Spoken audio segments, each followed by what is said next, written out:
Hello, I'm Justin Wheeler, and welcome to this episode of Nonstop Nonprofit. Today's episode is a little different. We took the podcast live to respond to how COVID-19 is impacting the nonprofit sector. We hosted a Q&A session with over 700 nonprofit organizations to answer questions around how to pivot to a more digital-first fundraising strategy during these times of uncertainty. I hope this content helps you navigate through these challenging times. Let's dive right in.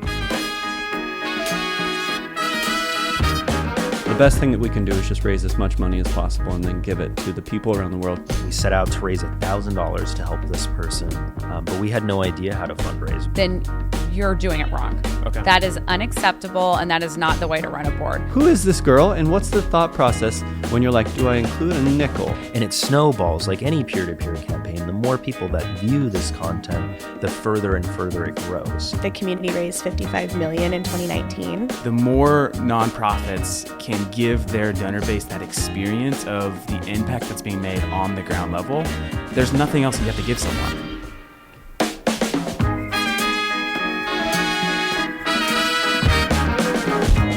This is Nonstop Nonprofit.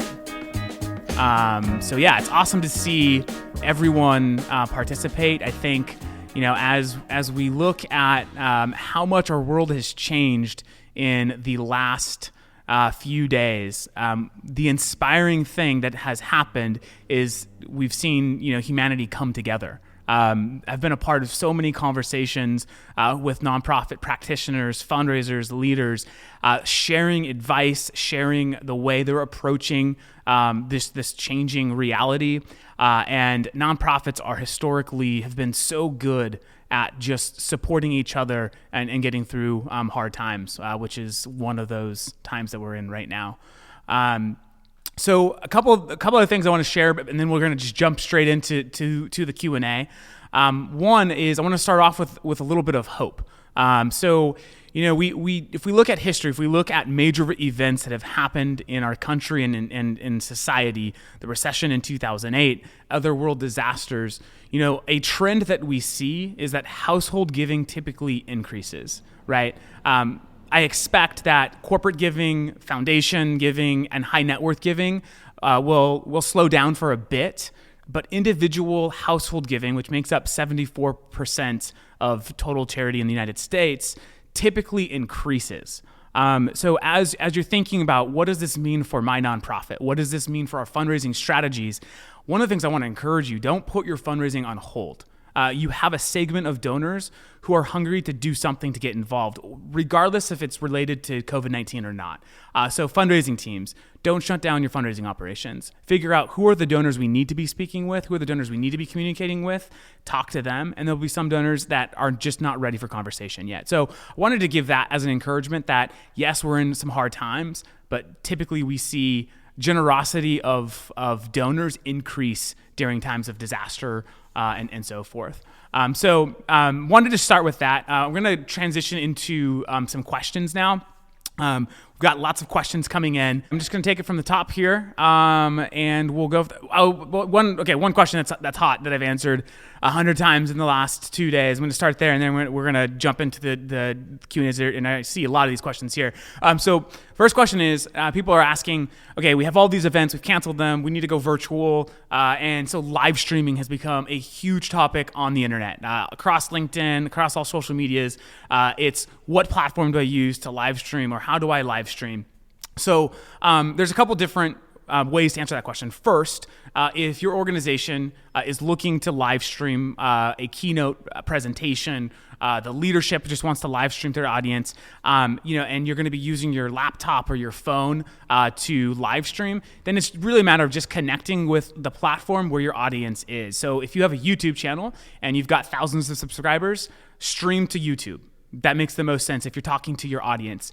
If you're looking to bring on content creators, broadcasters, influencers, individuals who will use their stream to promote your nonprofit organization and to fundraise on your behalf, platform that I think is one of the best, that has over 15 million daily users, has a great built-in audience, is Twitch. And so we can get more into the specifics around that, but that's just wanted to kick it off there because it's been a question we've been getting a ton. Okay, so first question from Jeremiah Lane. Do you think that it's insensitive to still make asks during a time of crisis, especially with the current status of the stock market? Jeremiah, great question. I alluded to this in the beginning. Here's my take on it, and I'll give you, as from a donor perspective, someone who gives to charity. I think that if you're looking at high net worth donors, foundations and corporations whose portfolios have just taken a big hit, it's probably not the best time to ask them to contribute. If you're looking at your annual fund, individuals maybe who aren't as invested in the stock market, I think that it's perfectly appropriate to craft messages to those types of people. I think also this is where platforms or channels like peer-to-peer fundraising can be incredibly effective, where you ask your supporters on your behalf to raise funds for you. Your work may not be directly related to COVID-19 responses, but it's going to be impacted as a result of what's happening around the country. And so you still need to raise funds and you still need to support your mission. Your mission is so important. So you have to continue to fundraise, use technology, use digital platforms. Peer-to-peer fundraising is a great way. So that's my take on that. Nancy Erickson. So how to tailor online fundraising. Let me go back up. How to tailor online fundraising for older, less tech-savvy donor base. Okay, so this is a great question, right? I mean, you can't meet donors one face-to-face right now. You can't host events, and so how do you get a older demographic or a donor base that's not used to giving online? How do you get them online to give? So I guarantee you that everyone in your donor file, regardless of their age, has opened up a text message. Everyone, right? The world operates around text messages, and it's not discriminative. It does not discriminate against age. So I would use text to give to communicate with your donor base right now, and provide a very easy experience for them to give online if that is an appropriate thing to do at this moment. Again, segmenting out your donor types, the types of donors that you have, sending a text message, asking them for support, or just responding to what's going on, checking in with your donors to see if they're okay. And here are some ways that you can participate. Here are some ways that you can give as a result of these normal channels maybe being closed down for us right now. So putting together some sort of resources around that, I think, could go a long way. All right, we have Alyssa. Should we start canceling events for fall? What's the fair time window for cancellation? I think that we should probably move away from saying and using cancellation, because what that tells a donor is that, hey, I need a refund, or hey, I need my sponsorship check, I need to be refunded.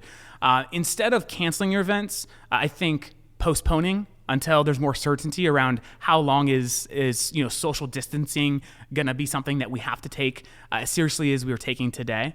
So postponing it until further notice, and then also replacing it with something virtual, right? So something that I've talked with a lot of nonprofits about recently has been to take a look at if you've had an event that was being ticketed and people have already purchased tickets, ask them to fundraise on your behalf through a peer-to-peer fundraiser. Ask them to be a matching donor with the funds that they would have used to buy a ticket or donate at the event, and then to integrate that with something like Facebook fundraising and to use the network effect to raise and try to make up for the loss at the event. As it relates to the fall, I would say it's probably too early to start canceling fall events or even making any mention of postponing fall events. Just take it week by week. That's what I would say, is take it week by week, communicate with your donors saying, hey, we're following the situation, and every Friday we're going to provide an announcement on anything that we have on our calendar that may or may not be canceled or postponed. Ella, question is, does Funraise have online auction capabilities?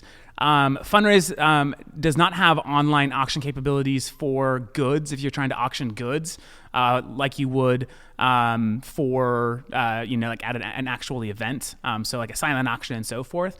So there's a couple great tools out there. Winspire is a partner of ours that we have worked with, and GiveSmart is another example. we'll post some more examples, live examples to online auctions here coming up. Is live streaming an option to consider? Thoughts on Facebook Live or YouTube? This is from Kiera Carr. So live streaming is absolutely an option. I mean, I think regardless of the situation we're in, it's a great channel. In the last 3 years, live streamers on Twitch have raised $250 million. So there's a lot of opportunity for live stream fundraising. So where do you stream to? Again, it goes back to who's the audience. If you're creating the content as the organization and you're streaming to your audience, where do you have the biggest following? Is it on Facebook? Is it on YouTube? Why not stream to both? There's definitely technology that allows you just to stream to any site that allows live streaming. So there's that to consider. Are there ethical implications for trying to raise money for an organization when people are concerned for their own livelihoods, businesses, and family?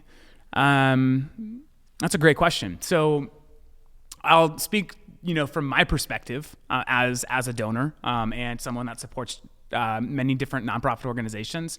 I really care about the causes that I support. And if all of a sudden they stopped asking for money, or if they went out of business because their donors stopped supporting them, think of the impact that would have on society as a whole. So I think that it's not unethical to continue operating your business, and it's going to be up to the donor to respond. And I would say to any fellow donors out there that are listening, to give nonprofit organizations grace. This is incredibly complex situation. There's no playbook in terms of how to actually handle it. And so I think as donors, we need to give you nonprofits a lot of grace as you figure this out. But I think it is your number one priority to ensure that your business can continue to deliver on its mission, whether it's this year, next year, and beyond. So I don't see there to be any ethical problems with asking donors to still support. Some may not want to, or just may not be in a position to, but don't stop inviting people to continue supporting their mission. Okay. Is there a platform that allows virtual event with live stream and then donations too? This is Medical International asking this question. So Funraise actually has a platform that allows you to integrate our fundraising capabilities, so peer-to-peer fundraising, donation forms directly into a live stream through an integration with Streamlabs, which is something that you can create overlays, donation notifications, and so forth, so that live stream is interactive for the people watching it. So there's definitely tools that can help with that. Okay, this is from Rose. How do you keep sponsors engaged in your cause and stop them from withdrawing from postponed events? Yeah, that's a good one. Actually, Bobby D, who's a world-class auctioneer, I spoke with him a couple days ago. I think he's on this call as well, and he had a brilliant idea. And he said, why not ask the sponsor to basically fund whatever the new thing is that you need to take your events virtual, right? So if it's new software, if it's a new piece of technology, why not ask them to be the sponsor of that service or that good, and give them the recognition that they were looking for at the event. So I think that finding creative ways like that to use the sponsorship, to still be able to have access to it, keep the sponsorship engaged, and something that Jeremy from World Concern said yesterday, which I thought was brilliant. He said, don't think about a short term. Don't forget to think about the long-term relationship with the sponsor as well. If you're going to lose, this sponsor is going to be a donor for the long term, maybe it makes sense to give back the sponsorship if they don't feel comfortable, or if they don't offer to allow you to keep it. Don't lose out on the potential long-term relationship with a sponsor. So it's case by case. Clear, transparent communication with the sponsor, I think, goes a long way. Okay, do you recommend doing something live at a specific time, pre-recorded, and asynchronous, or some combination? That's a great question. This is from Rachel. So I think like the idea of live is that it kind of helps recreate what the experience would have been if we were all together. So I think there's there's definitely appropriate times for that sense of a live stream sort of event with your community.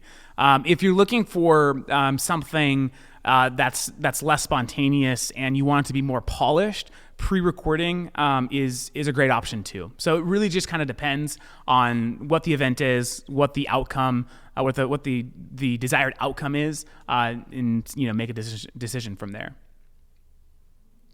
Do you think rescheduling or an event or postponing is better? I think again it's going to be very case by case depending on the event and the season. I would say, again, stay away from canceling at all, because that denotes then the donor and supporter could do nothing. Instead, use the word postpone, or say, this is what the event is now going to look like. It's going to be virtual. We're going to host a Zoom virtual meeting. We're going to do a live stream on this day, whatever it might be, to replace that event with something where you still gives you the opportunity to raise the funds that you need to raise as an organization. This is from Heidi Boyd. Do you think direct mail actually be more successful now because more people are craving personal connection at home? We are all clinging to screens and digital media for news updates, but perhaps a very personal direct note/letter with a tasteful ask will be more successful than a typical appeal was in recent history. That's a very interesting perspective. That's a great question. So I think direct mail is a great, from my experience, and I know, as many of you have different experiences with direct mail, I've seen direct mail to be the most effective as a post appeal engagement strategy to thank donors and to keep you top of mind in a way that doesn't feel like spam, in a way that's very personalized. I like this idea of a direct mail piece that's handwritten, that's customized and personalized for the donor, and maybe and for some of your largest donors where it doesn't make sense to make an appeal, maybe it's just a handwritten note saying, hey, I know this is a lonely time, we just want to let you know we're thinking about you. I like that idea. I think that's good, and I would experiment with that for sure. How do you run a virtual wine tasting event? That is, invite me to it, please, because I would love to be a part of that. I never hosted a virtual wine event, so I can only give you an idea. I would use something like Zoom to basically set up a time where everyone's gonna appear on video and has their wine glasses, and maybe bottles are shipped out to their homes, and you have a wine tasting together over virtual. We do, my company, we're going to be doing a virtual happy hour next week. We're a company that most of us work in an office, but have been remote since Monday, and so we still want to keep the culture up. So we're going to do a Zoom virtual cocktail hour. So I think that could maybe be applicable for the wine tasting as well. What is your advice on turning walk or run fundraisers into a virtual event? Okay, so yeah, that's a good one. So you got a lot of spring 5Ks happening. So how do you turn a 5K into a virtual event? So I've seen some people do this recently, and it's been pretty interesting. So create a campaign out of it. Right, have a campaign landing page.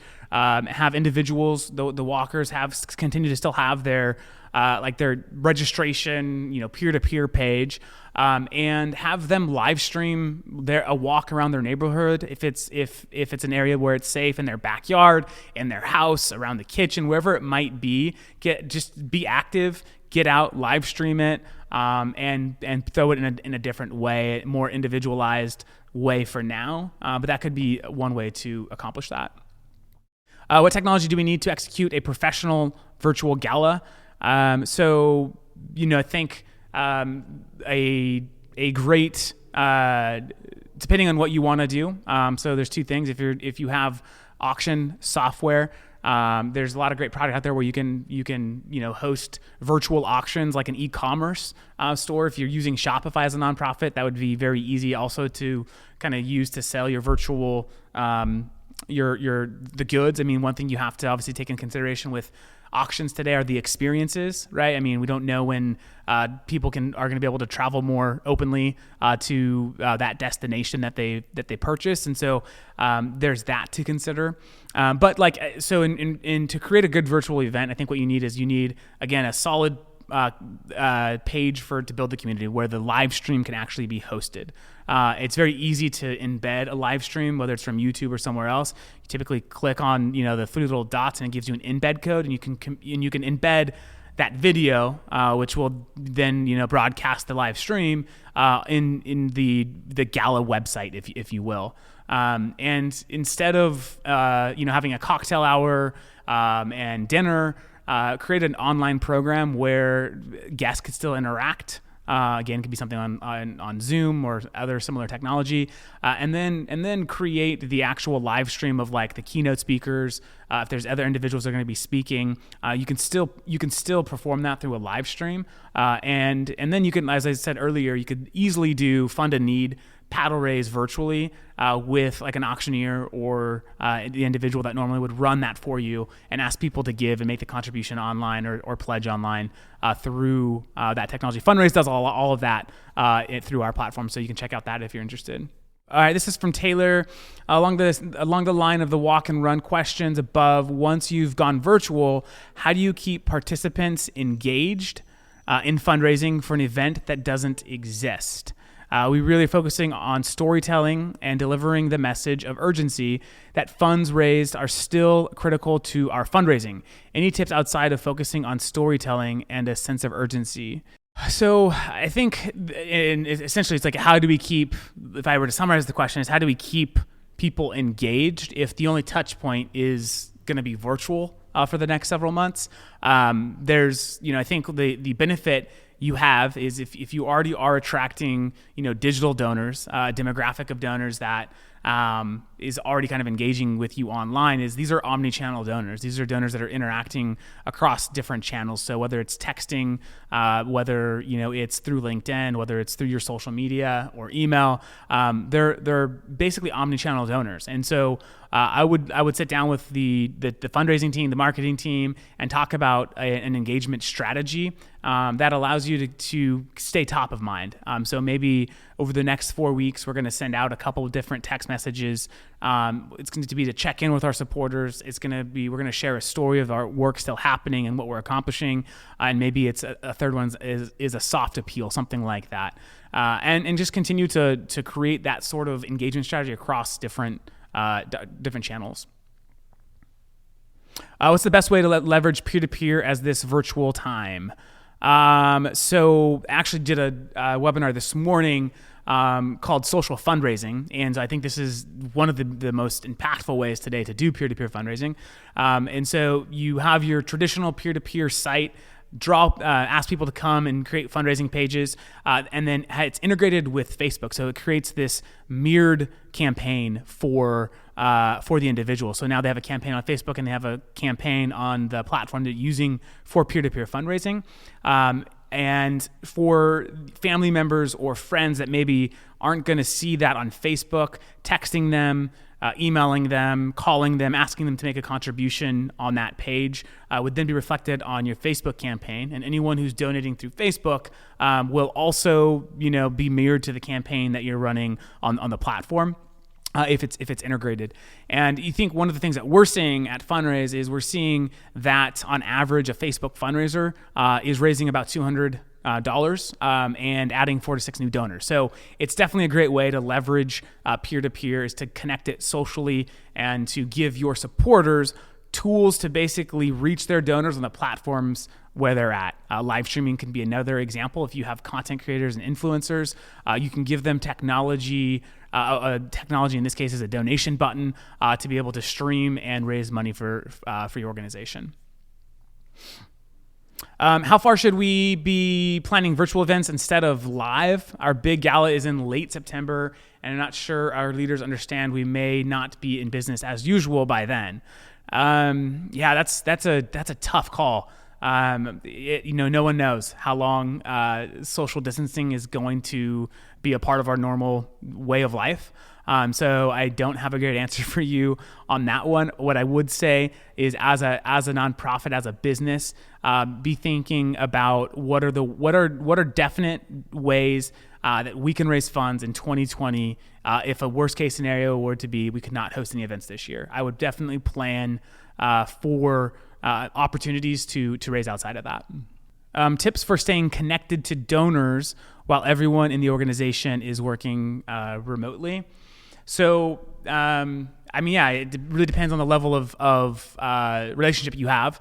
For donors that you have their cell phone, text, phone calls to check in, I think is great. Virtual coffee meetings with Zoom. This is great. I mean, most of you are probably doing this even before we're self-quarantining ourselves, especially if you have donors that live outside of the city you're working in. So a Zoom virtual coffee is a great way to keep donors engaged. And I would say trying to, as much as possible, get back to your normal cadence of creating and posting content across your website and your digital channels will give your donors a sense of, the organization is still there, it's going. I know we live in extraordinary times, but at least I'm getting this daily or weekly or monthly interaction with a nonprofit. So I think that's something that's definitely important to do during this time. How can we be transparent about the financial stress we're experiencing in this time while also staying positive and highlighting our resiliency? That is a great question. Typically, I'm not a fan of fundraising tactics and strategies that are promoting kind of the shortcoming or the gap or the miss. Because that message it sends to a donor is, well, if you couldn't hit the goals that you had set out to hit, how do I know that you're going to be in business for 12 months, 18 months, and so forth? We're obviously living in different times where this is impacting every business. And so being transparent, if you haven't already, and we've gotten hundreds of emails from nonprofits about their kind of response to COVID-19 and the impact it's having, make sure that you update your entire donor file on how COVID-19 is impacting your nonprofit, financially, program-wise, and so forth. A great example is Liberty in North Korea. So about a month and a half ago, they sent out an email to their donor base saying, we have to halt rescues. This organization is helping North Korean refugees escape out of China into Southeast Asia. And basically, China was on lockdown. And so they had to stop one of their largest programs indefinitely. And they were very transparent, and they communicated that to their donors right away. And so transparency around your financial situation, around your programs, these are all things that should definitely be top of mind and something that you're updating your donors on. If you switch to a virtual event, do you suggest changing the price? Do you think those that have already registered will understand that change? One thing is, prior to COVID-19 happening and under the normal pretenses, what was your cancellation policy to begin with? So you have to take a look at that. Your donors may address that with you, and you need to honor whatever your cancellation policy is. That being said, if you turn the event virtual, I don't think the expectation should be that it should be cheaper. A lot of times when people are purchasing tickets to go to an event, they're considering that to be a donation anyways. So I don't think you have to change the price. And instead, just think about what is the experience that we're offering? How can we provide value to the individual that's coming to this virtual event so that they walk away saying, that was well worth it. But again, everyone is different. Some people may have different expectations, and so you just have to kind of manage it on a case-by-case basis. Brian Reed, at my nonprofit, we have a lot of people who want to get involved in person as opposed to simply donating. Previously, we would use them as event volunteers. Now that this isn't an option, what do you feel would be the best way to keep volunteers engaged other than just directing them to online donations? So that's a good question. I mean, if your organization has a lot of volunteer opportunities, obviously, for the time being, that's not a possibility you can offer. I think, turning those sorts of people into fundraisers could be another great alternative. I know it's a long still like the financial ask, but instead of them donating, ask them to become a peer-to-peer fundraiser. Ask them to, or if live streaming is a vertical you want to get into, ask them to do some research on content creators on Twitch or Mixer that are aligned with your mission. So they can definitely do that research from home. They can find, the top 5 content creators on Twitch that care about animal rights, and then work from there to get them to outreach and connect. And before long, maybe you'll have the opportunity to be working with a content creator on Twitch. So that's something that I think volunteers could be used for, that could still help the organization and have some actual revenue results as well. We've postponed our peer-to-peer event from April to May until June. How can your feature on Funraise? We do use Funraise. Keep our registered. It's fundraising. I'm not sure if I totally understand the question, but I think what's being asked is, at least what I will assume is, can peer-to-peer funders still fundraise even if the event doesn't have a hard date yet, because it's changing? If the event's going to eventually be turned virtual, I think, and that's communicated and that's transparent with the peer-to-peer fundraisers. Just say, hey, listen, this event is going to look different than what we originally had planned. So continue to fundraise. We want to hit this goal. We still need to raise the funds that we're hoping to raise through this event. It's just going to be a little bit different, and we don't know the exact time frame. I think most of your supporters will understand that. Should I make my virtual gala public or invitation only? That's a good question. You could still sell tickets to your virtual gala. So there's definitely ways to do that still. So I would say, what I've seen work really well when events were happening, like real events were happening or non-virtual events were happening, is there would be an element of live stream of that event that would then be broadcasted to the general support base, maybe individuals who didn't have the capacity to buy a $300 ticket or make a sizable contribution, and that's a way to keep donors engaged, your low dollar kind of donors engaged. So if the goal of the event is and has a certain dollar amount and it's going to be possible to hit that only with sponsorships and ticket sales, then make it exclusive to individuals who buy tickets and sponsor it, and try to do the same sort of program, just make it virtual. If there's not a goal attached to it and it's possible to open it up, then I think it's a great opportunity for people to have the connection that so many of us are looking for during this time of working from home, not being around our colleagues and so forth. So it depends on what are the business goals for the event and are they achievable with exclusivity or not. In place of our next 5 walks, this is William White, we are pivoting to an online rally, open to ideas for raising money. If you could, William, would love to hear more about the rally that you are planning, and then we'll come back to that question. So if you're still on, I would love to get a little bit more information on that. Okay, how do you suggest is the best way to thank past donors and ask them to consider supporting fall events, knowing many of these businesses are losing money, specifically the New York stock market and financial firms?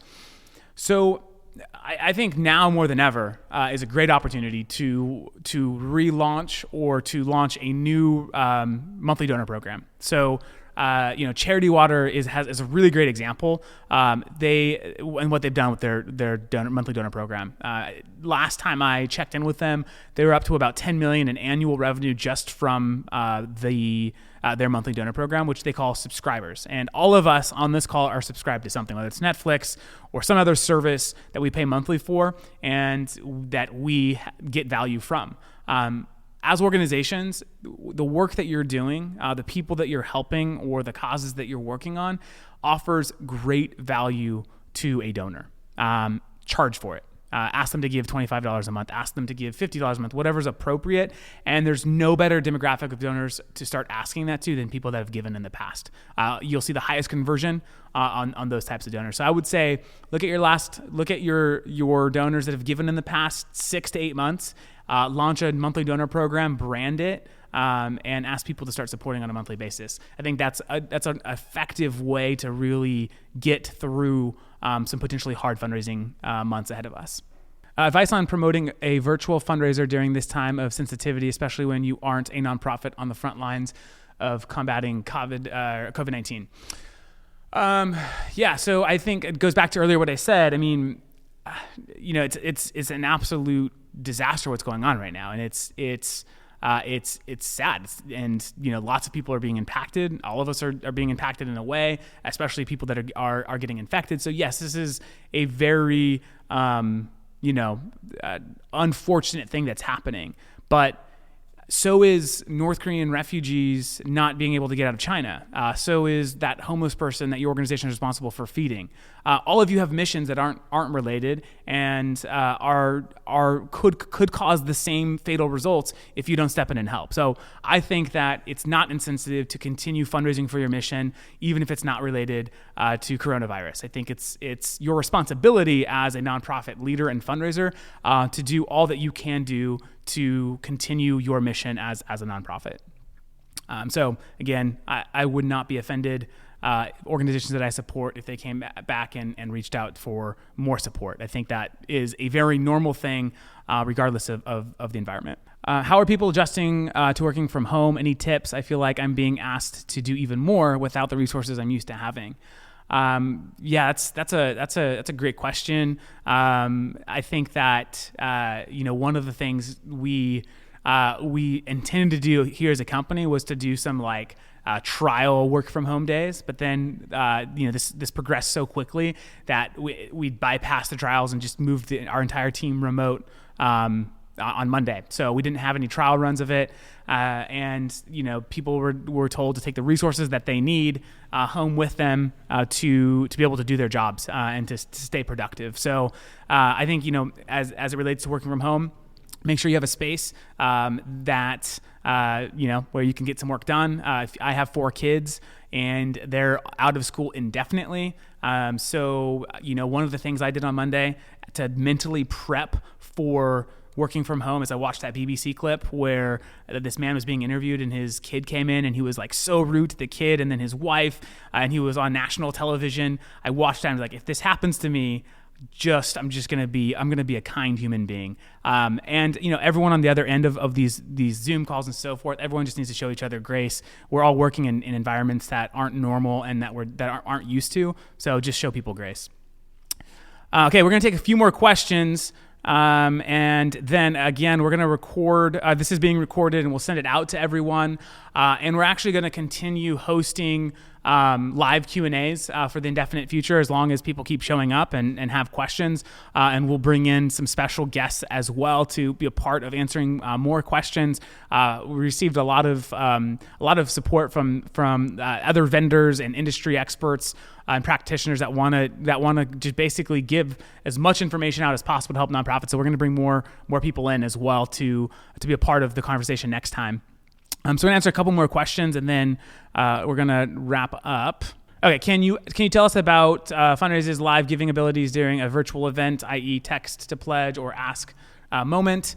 So there's a couple different ways to achieve basically virtual giving for in an event context. So I'll name a few. One is if you are live streaming, you can use our integration with Streamlabs to create overlays for donation alerts and other kind of other data to be displayed on screen. So if Bobby D is running my auction and he's asking someone to fund the need for $50,000 and someone clicks the donate button that's on the live stream via Streamlabs, they make their contribution, you'll see Justin Wheeler donated $50,000 for this specific thing. So there's that component for more kind of advanced live stream fundraising that could work really well. And then also, or if you weren't doing something like Fund the Need and you're just asking people to contribute, we have other tools like Text to Give, where you can text your virtual attendees and ask them to make a contribution. You can also embed giving forms on any domain that would interact with like an actual campaign site that shows live progress, leaderboards, and so forth. So lots of different tools that we have to help you with your virtual event fundraising. How do you keep sponsors engaged? I thought I answered a question like that, but in case it was missed. So how do you keep sponsors engaged? And I mentioned Bobby D came up with this idea of asking them to potentially sponsor new technology that you might need to fundraise in a digital landscape. So maybe that's a software, maybe that's some other piece of technology, and they get the recognition for that.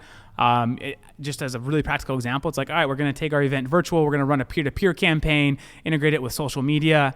We're going to have sponsor A sponsor the cost of that, and that's going to get promoted throughout the campaign. It's going to have thousands of people that come and view the campaign, hundreds of donors, hundreds of fundraisers. So they're going to get the recognition for sponsoring that and allowing you to continue raising funds. So that could be an example of how to keep sponsors engaged. Is what are the new costs that are associated with changing maybe some of your strategies and asking them to fund those strategies. All right. I think we are going to wrap it up for now. If there were any missed questions, we'll comb through all of the questions that have been entered in, and make sure to try to answer those, whether written or in future Q&As that we host. We will be emailing out this recording.